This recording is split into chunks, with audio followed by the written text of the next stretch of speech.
Halo pemirsa, bertemu lagi dengan saya Dr. Dona dalam program Cantik yang membahas tentang kecantikan khususnya di bidang estetika medis yang menghadirkan para ahli di bidangnya. Inilah Cantik, Simpo TV. Hari ini telah hadir bersama dengan kita Dr. Shirley yang ahli banget di bidang estetika ya. Halo dok, apa kabar? Halo, baik, apa kabar juga? Baik dokter, aduh cantik banget ya dokter Shirley ya, fresh banget gitu ya kelihatannya ya. Bener juga cantik. Oke, thank you dokter. Nah kita hari ini mau bahas apa nih dokter Shirley? Tentang apa nih kita Mau bahas? bahas tentang bentuk wajah ideal. Bentuk wajah ideal ya.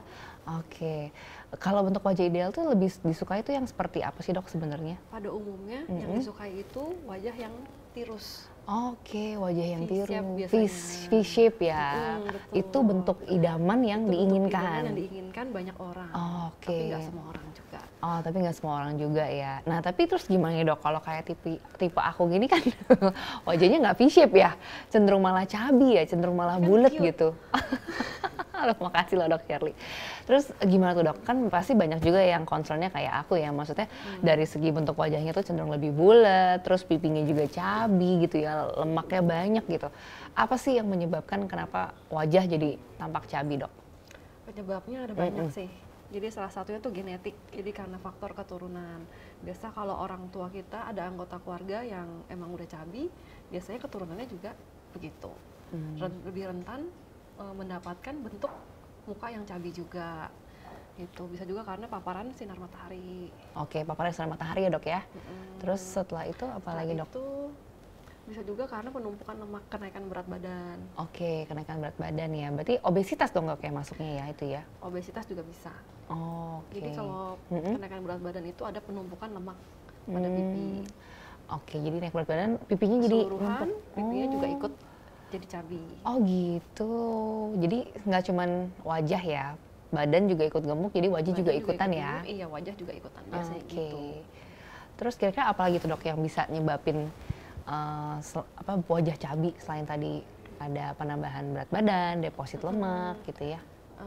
Terus bisa juga karena pola hidup. Pola hidup juga pengaruh. Pola hidup yang kurang sehat, dari makanan, lalu dari kurang tidur. Terus kurang tidur juga bisa. Iya, kalau makanan tuh makanan yang tinggi garam dan tinggi gula. Oke, tinggi garam kenapa tuh dok? Kok bisa bikin wajah jadi cabi ya? Karena ada retensi air di situ. Oh, jadi gitu. bikin wajah terlihat lebih bulat. Lebih bulat, lebih puffy karena retensi cairan pada wajah gitu ya. Betul. Oke, terus kalau dengan stres tuh kenapa dok? Kok bisa sih stres kurang tidur bikin kita jadi lebih cabi? Kalau stres itu karena peningkatan hormon kortisol. Oh gitu. Hormon kortisol ya yang meningkat ya. Jadi menyebabkan lebih cabi, badan juga bisa lebih obes.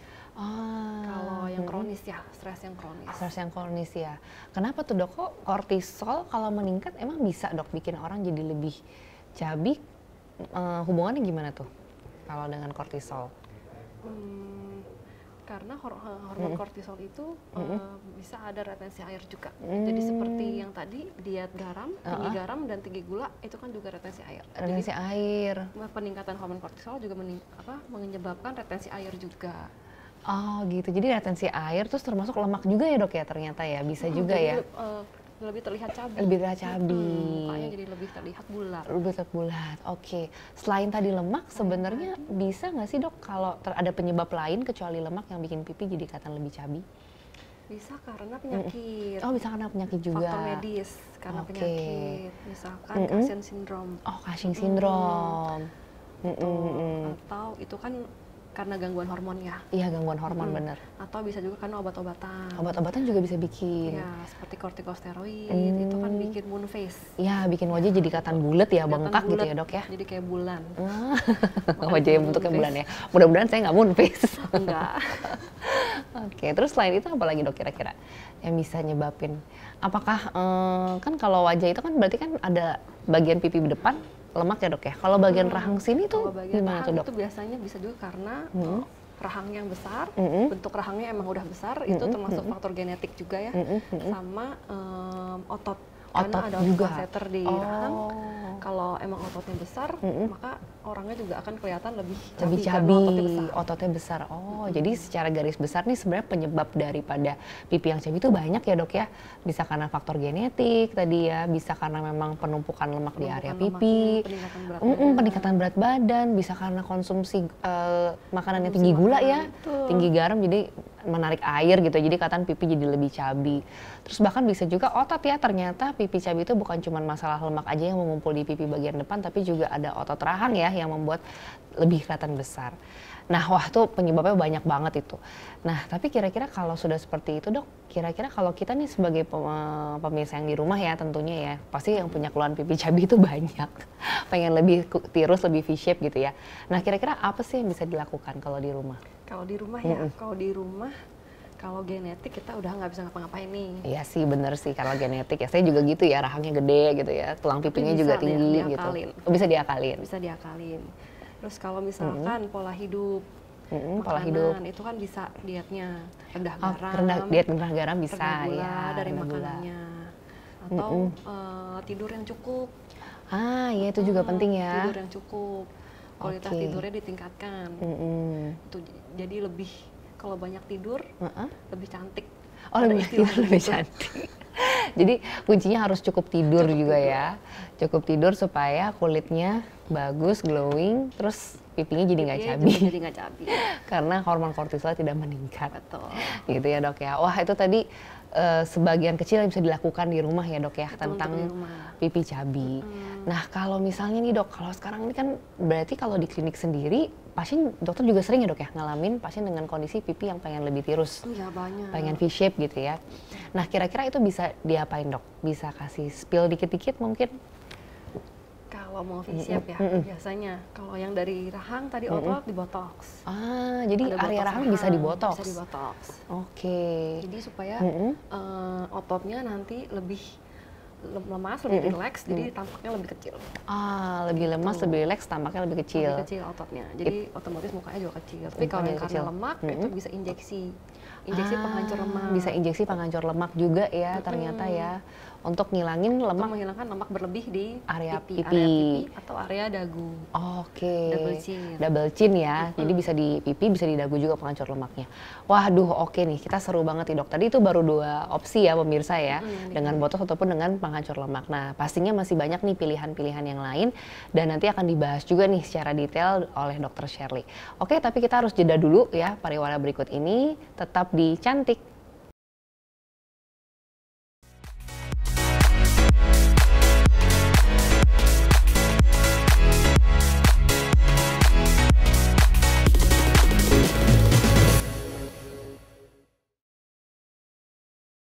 Oke pemirsa, kembali lagi di Cantik. Tadi kita sudah membahas mengenai pipi tirus ya, idamannya para wanita nih. Dan tadi juga sudah membahas tentang beberapa pilihan treatment ya dengan Dr. Shirley yang bisa dikerjakan. Tadi ada botox dan juga tadi ada injeksi penghancur lemak ya dok ya, untuk pipi ya. Nah kira-kira ada lagi nggak dok opsi yang lain nih kalau misalnya kita mau bikin wajahnya pasien tuh jadi tampak lebih tirus ya atau lebih V-shape? Lebih V-shape ya. Kalau di klinik biasa bisa dengan HIFU. Oh bisa dengan HIFU juga. HIFU, betul. Alat itu dok berarti ya Itu kalau tadi HIFU? mesin. Oh Ya, itu itu mesin, ya betul. Bisa juga dengan tarik benang. Oh dengan tarik benang, wah ini menarik nih soalnya banyak banget juga para pemirsa tuh yang nanyain dok soal tarik benang. Nah mungkin dokter bisa kasih gambaran dok tentang siapa sih pasien yang emang bagus kita lakukan tarik benang gitu kan ya. Terus kayaknya ada 2 istilah ya dok ya, antara tarik dengan tanam gitu. Oh iya, betul. Jadi kalau yang pertama dulu ya, Ya yang pertama dulu siapa ya, nih? siapa Kalau pasiennya ya? pasiennya tuh biasanya yang udah aging. Oh yang udah mulai aging. Udah mulai aging, jadi karena usia. Jadi karena usia, dia aging, kulit juga kekurangan kolagennya, elastisitas kulit juga berkurang. Berkurang, betul. Jadi lemaknya tuh terlihat turun. Oh, terlihat turun. Jatuh. Biasanya turunnya di mana dok jatuhnya? Biasa di bagian pipi. Sini jatuh. Jadi kayak bergelambir gitu ya? Bergelambir atau di sini bisa jatuh. Kan sering orang tua begitu ya. Ya sering orang tua kita lihat seperti itu. Itu yang biasanya yang minta untuk dibikin tarik benang. Oh, oke, biasanya diminta untuk tarik benang. Betul. Jadi fungsinya si benang ini gimana Benangnya dok? ini untuk memindahkan lemak yang tadi ada di bawah, kita tarik lemaknya jadi ke atas, jadi kelihatannya lebih naik. lifting, lebih tirus jadinya. Jadi sebenarnya dia efeknya itu lebih ke reposisi dong berarti ya? Lemak, betul. Oke, jadi dipindahin lah ya lemaknya yang Dipindah tadinya lemaknya ngegantung. dari di bawah yang jatuh, gantung, kita naikin ke atas. Oh, jadi akhirnya yang kelihatannya tadinya tua, terus lemaknya Jadi lebih jatuh, muda. jadi lebih muda gitu ya Karena dok ya? lemaknya kita naik ke atas, jadi udah nggak ada tuh yang Oh, oke. lemak yang jatuh itu. Oh gitu. Gitu. Jadi nggak kelihatan ya lemak yang jatuh ya? Berkurang. Berkurang gitu ya? Itu istilahnya tarik ya dok ya Tarik, berarti ya? Nah kalau tanam gimana dok, Shirley? Kalau tanam benang itu biasanya lebih ke untuk tekstur Oke, kulit. lebih ke tekstur kulit. Untuk meningkatkan produksi kolagen di kulit, untuk meningkatkan aliran darah di kulit juga. Di kulit juga, oke. Kalau untuk perbaikan tekstur bisa nggak dok tuh? Kalau misalnya kayak ada yang pori-pori besar atau bopeng gitu, kira-kira bisa nggak dok? Bisa Oh, untuk bisa. scars, jadi Ternyata bisa ya. tapi jenis benangnya itu yang berbeda biasanya dari yang tarik. Dari tarik. Jadi biasanya pakai benangnya apa dok? Tarik sama tanam ini ternyata kan beda tujuan ya. Berarti Beda benangnya tujuan. juga beda gitu. Benangnya juga beda.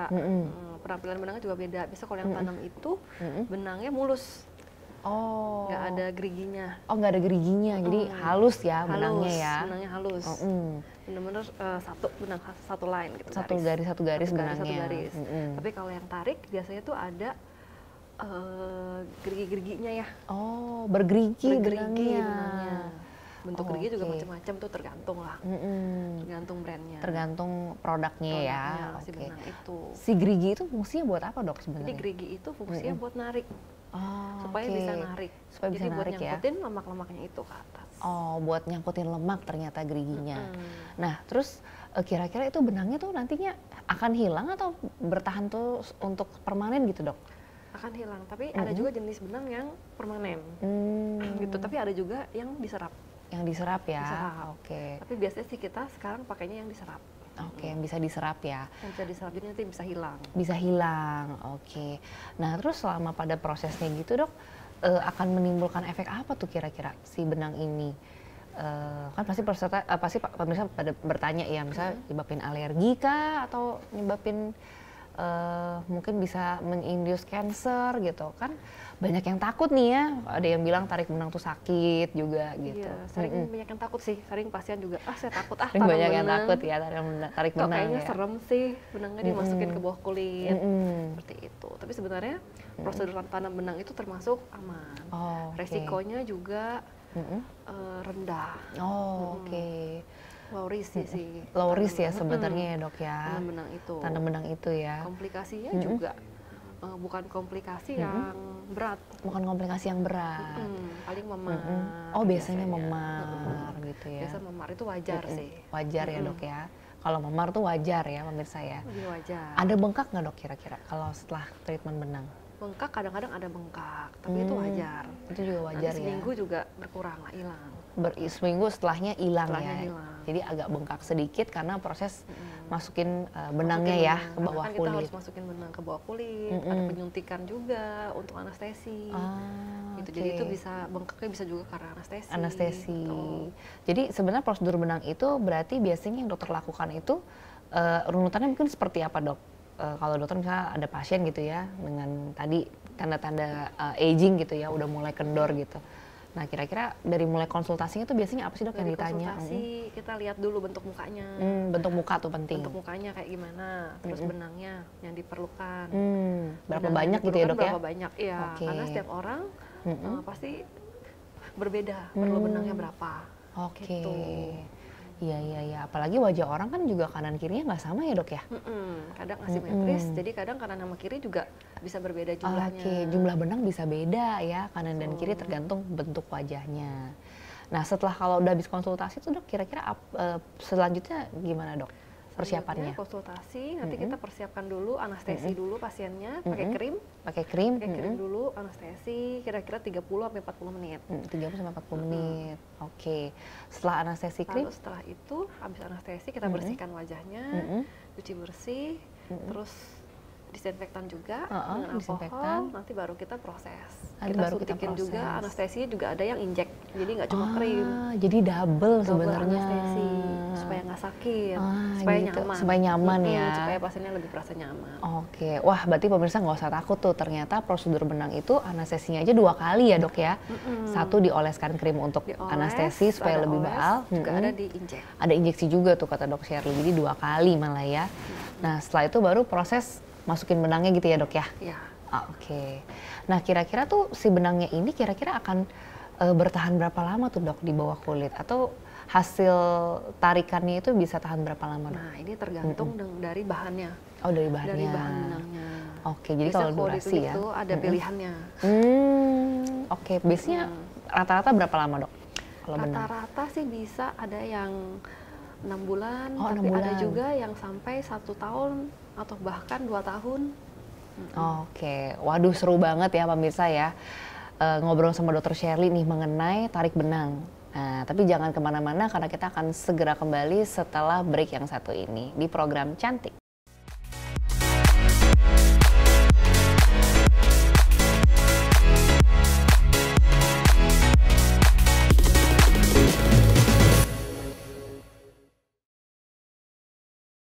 Oke, kembali lagi di Cantik. Kita tadi sudah membahas seru banget ya bersama dengan Dr. Shirley mengenai tarik benang nih. Tadi juga sudah membahas tentang berapa lama ketahanan benangnya. Tadi Dr. Shirley bilang bisa 6 bulan bahkan bisa lebih ya dok ya, tergantung bahan apa yang dipakai untuk tarik benang. Dan Betul. memang pakainya bahannya yang bisa diserap ya dok ya, Diserap. jadi aman. Nah dok, terus kalau dari hasil penarikannya sendiri itu gimana? Biasa kan pasien bertanya-tanya ya, oh berapa lama nih hasil penarikannya bisa bertahan ya, tetap V-shape-nya berapa lama gitu? Kira-kira. V-shape-nya tadi itu tergantung dari jenis benangnya. Oh tergantung dari jenis benangnya juga. Jadi bisa ada yang 6 bulan, bisa juga ada yang 1 tahun, bahkan ada Oke. yang 2 tahun. Ada yang sampai 2 tahun bisa masih tahan ya tarikannya. Masih tahan, Jadi tapi mungkin 6 ya udah nggak sebagus yang awal. Oke, jadi nanti gradually kan akan lama-lama gradually dia berkurang. berkurang Efek gitu ya. penarikannya berkurang. Oke, nah kira-kira ada nggak sih dok faktor apa yang mempengaruhi hasilnya, ketahanannya? Kan tadi dokter bilang variatif banget ya, bisa 6 bulan, bisa 1 tahun gitu. Nah kira-kira ada faktor nggak yang mempengaruhi Jadi itu dari hasilnya? yang pertama kan tadi faktor dari bahannya benang. Bahan benangnya Bahan ya? benangnya, itu tergantung bahannya apa. Iya. Lalu yang kedua dari faktor usia. Usia pasien juga Usia penting. pasien penting, aging. Karena proses aging itu makin lama kan turun. Makin kendur ya. Makin kendur, makanya juga biasanya harus dilakukan pengulangan, treatmentnya berulang lagi. Oh, jadi harus Tarik berulang, lagi, tarik iya. lagi gitu. Kan udah berkurang juga tuh biasanya, jadi perlu penarikan benang lagi. Oke, kalau dari berdasarkan pengalaman Dr. Shirley nih ya, kalau misalnya ada orang yang memang usianya udah cukup lanjut itu range-nya usia berapa dok? Ada nggak batas usia narik benang itu di usia berapa? Sebenarnya batas usia itu nggak ada sih, tapi biasanya tuh yang aging, yang ada keluhan. Yang ada keluhan. Yang ada keluhan, karena kalau kolagen kita udah menurun, biasa kan kalau usia 30 tahun, kolagen kita tuh udah berkurang tuh 10%. Udah Nanti berkurang. 40 tahun berkurang lagi 30%. Oke. 50 tahun mungkin bisa 40-50% kolagennya udah kendor. Udah Jadi makin semakin kendor. kolagen, lemaknya kan turun. Semakin jatuh ya. Semakin jatuh. Oh. Nah, makanya itu mereka yang biasanya mengeluhkan kok pipi kelihatan cabi ya, ada lemak di sini, ada lemak di sini gitu. Oke, berarti kalau berdasarkan tadi Dr. Shirley bilang bahkan sebenarnya di usia 30-an aja udah bisa ya dok Udah ya? bisa, karena Udah kolagen bisa ya? juga udah turun. Jadi udah bisa dilakukan tarik benang tuh ya sebenarnya di Boleh, usia 30-an tuh udah bisa. Udah boleh juga. Nah kira-kira ada perbedaan hasilnya nggak dok? Kalau misalnya yang lakukan itu usia lebih muda dibandingkan dengan usia orang yang lebih tua. Bedanya di mana? Apakah di hasilnya atau di ketahanannya gitu dok? Kalau yang usia lebih muda, bedanya adalah mungkin lebih bagus ya nariknya. Tarikannya lebih bagus. Tarikan lebih bagus karena dia masih ada kolagen, masih ada jaringan-jaringannya yang untuk ditarik itu masih oke. Oh masih cukup kencang ya dok Masih ya? cukup kenceng, tapi kan belum terlalu turun juga. Tapi mungkin hasilnya ya maksimalnya ya segitu. Tapi emang lebih bagus untuk nariknya. Lebih bagus untuk Cuma kalau yang tarikannya. udah berumur, cukup berumur, kadang jaringannya juga udah kendur, maka biasanya kita lakukan tanam benang dulu untuk nabung kolagennya. Oh jadi bisa combine nih? Bisa combine. Bisa combine. Yang tadi sebelum tarik kita bahkan bisa lakukan tanam benang dulu gitu ya dok ya? Dulu. Itu kalau yang usianya cukup berumur ya. Udah cukup senior, biasanya begitu. Karena kan biasa kulitnya udah tipis, betul. terus Biasanya kolagennya tipis. kurang, jadi untuk ditarik juga kadang susah. Apa yang mau ditarik gitu. Iya bener, apalagi banyak juga orang tua tuh malah lemaknya tuh sedikit ya dok ya? Lemaknya sedikit, mungkin ada yang bergelambir cuma sedikit. Gitu. Biasanya kita pakai yang tanam benang dulu supaya kolagennya jadi banyak dulu di wajahnya, lalu baru kita tarik. Oh baru kita tarik. Biasanya di jeda berapa lama tuh dok antara tanam dengan tarik benang? Biasa kita lihat, kita tanam dulu, lihat 1 bulan kemudian, 1 bulan cukup kemudian nggak atau perlu ditambah. Ah, jadi bisa ditambah Bisa ya? ditambah juga. Oke, jadi nggak cuman sekali tanam udah gitu selesai langsung tarik gitu ya, tergantung case by case Tergantung, pasien. nanti kita lihat lagi. Oke, kalau misalnya setelah kan kalau usianya tua berarti berdasarkan dari dokter Shirley bilang ya, kadang kita harus lakukan treatment ulang ya dok ya, retouch gitu betul. kan. Nah kira-kira berapa lama tuh dok dari tarik benang yang pertama bisa dilakukan prosedur tarik benang selanjutnya? Nah itu kan tadi balik lagi ya, keadaan usia, dari usia, Usia dari pasien ya. bahannya. Karena begitu kita melakukan tarik benang, itu pun juga kan ada downtime. Ada downtime ya dok ya Ada berarti ya? downtime-nya dulu nih. Oh, Kira-kira sekitar 1 mingguan ya. 1 mingguan downtime, mungkin bengkak, ada memar, karena kan kita juga ada melakukan penyuntikan. Jadi bengkak-bengkak dulu, memar-memar dulu, nanti setelah 1 bulan hasil juga akan lebih natural. Hasilnya lebih natural setelah 1 bulan 1 gitu bulan, ya? lebih bagus lagi, lebih natural. Oke. Nah setelah itu mungkin tergantung dari bahan benangnya sendiri, ada yang pengulangannya 6 bulan, ada juga yang 1 tahun baru Oh, bisa. 1 tahun bisa. 1 tahun juga bisa.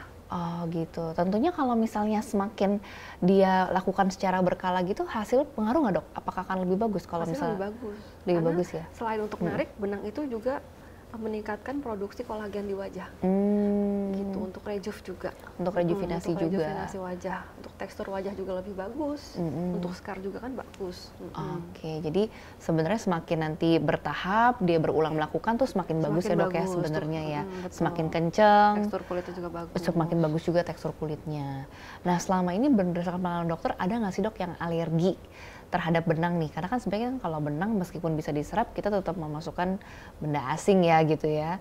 Nah suka ada yang bertanya nih, bikin alergi nggak sih dok? Sebenarnya pernah nggak dapat case mungkin alergi benang? Kalau alergi ya, alergi jarang sih ada yang alergi. Jarang ya dok ya? Jarang Karena ya? bahannya kan juga udah disesuaikan ya dengan tubuh kita, dengan kulit kita gitu. Tapi kalaupun ada alergi, ya mau nggak mau ya kita keluarin benangnya, keluarin lagi. Karena bisa jadi ini ya, jadi sumbernya ya. Jadi sumber. Jadi harus dikeluarkan gitu. Oke, nah mungkin ada ini nggak dok tips buat pasien-pasien yang misalnya atau pemirsa gitu ya yang aduh sebenarnya pengen banget nih lakuin tarik benang tapi kok kayaknya takut ya mau lakukan tarik benang tapi kayak maju mundur gitu ya. Nah biasanya gimana tuh dok, dokter Shirley? Tipsnya, beauty is pain. Beauty is pain. Oh gitu ya, ada ya sih memang beauty is pain ya, no pain no gain ya. Kalau nggak sakit berarti nggak ada hasilnya. Kalau takut sakit inget aja mau cantik. Oh ingat aja mau cantik kalau sakit. Tapi gimana dok kira-kira untuk biasanya dokter tuh mereassure pasiennya gitu ya untuk oh ya sebenarnya it's okay kok tarik benang gitu, itu prosedur yang biasa gitu. Paling kalau mau kita coba dulu nih berapa benang. Kalau pasiennya takut banget ya udah kita coba dulu deh. Mungkin 4 benang dulu. Oh 4 benang dulu tuh. Kalau mau. Santai ya kan 4 benang ya? Santai 4 benang dulu. Nanti kalau misalkan di tengah jalan pas lagi tindakan pasiennya bilang oh oke deh ditambah aja nggak apa-apa, ya udah nanti kita tambah 8. Oh gitu, jadi bertahap ya dok ya, reassuring Kalau dia bertahap. takut, emang takut banget, dicoba dulu boleh. Dicoba dulu gitu ya, reassuring bertahap pemasangan benangnya dan memang aman gitu ya dan bahannya bisa diserap. Wah seru banget nih, tadi kita udah ngobrolin di episode ini ya khusus mengenai tarik benang bersama dengan dokter Shirley.